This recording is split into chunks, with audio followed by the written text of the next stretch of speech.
So I just wanted to show you that when I removed my driver's side lower knee panel, the lower panel, you know, there's the OBD stickers, and I found, honestly, it wasn't me, that two of the mounting tabs had been broken off by previous service, and I was able to find, rattling around underneath in the dash, the leftover broken off clips, and probably won't show up very well on here, but basically I'm going to attempt to Gorilla Glue or Crazy Glue them back on.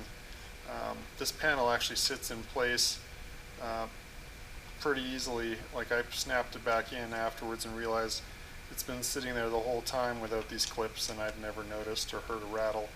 So I'm going to try getting some epoxy or Gorilla Glue or super glue and seeing how well I can mount these back up, because these little clips are non-replaceable, and I'd have to get an entire new panel, which I'm not all that keen to do.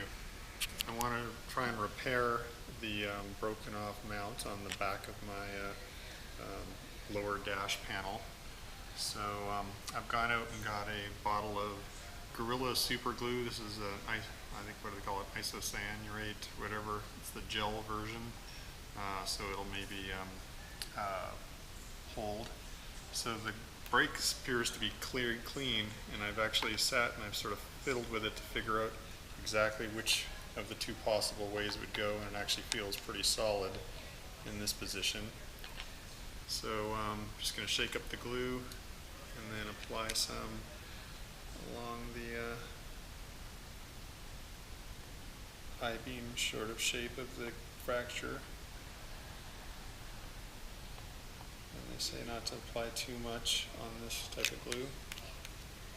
And then it's just literally a press and hold for 30-second kind of deal.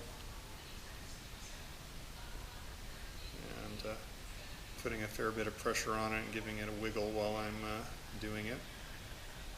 And that should be it. So if you snap one of these off and you're fortunate enough to have both pieces, hopefully with Gorilla Glue and a little perseverance, you'll be able to fix it. Hope that helps.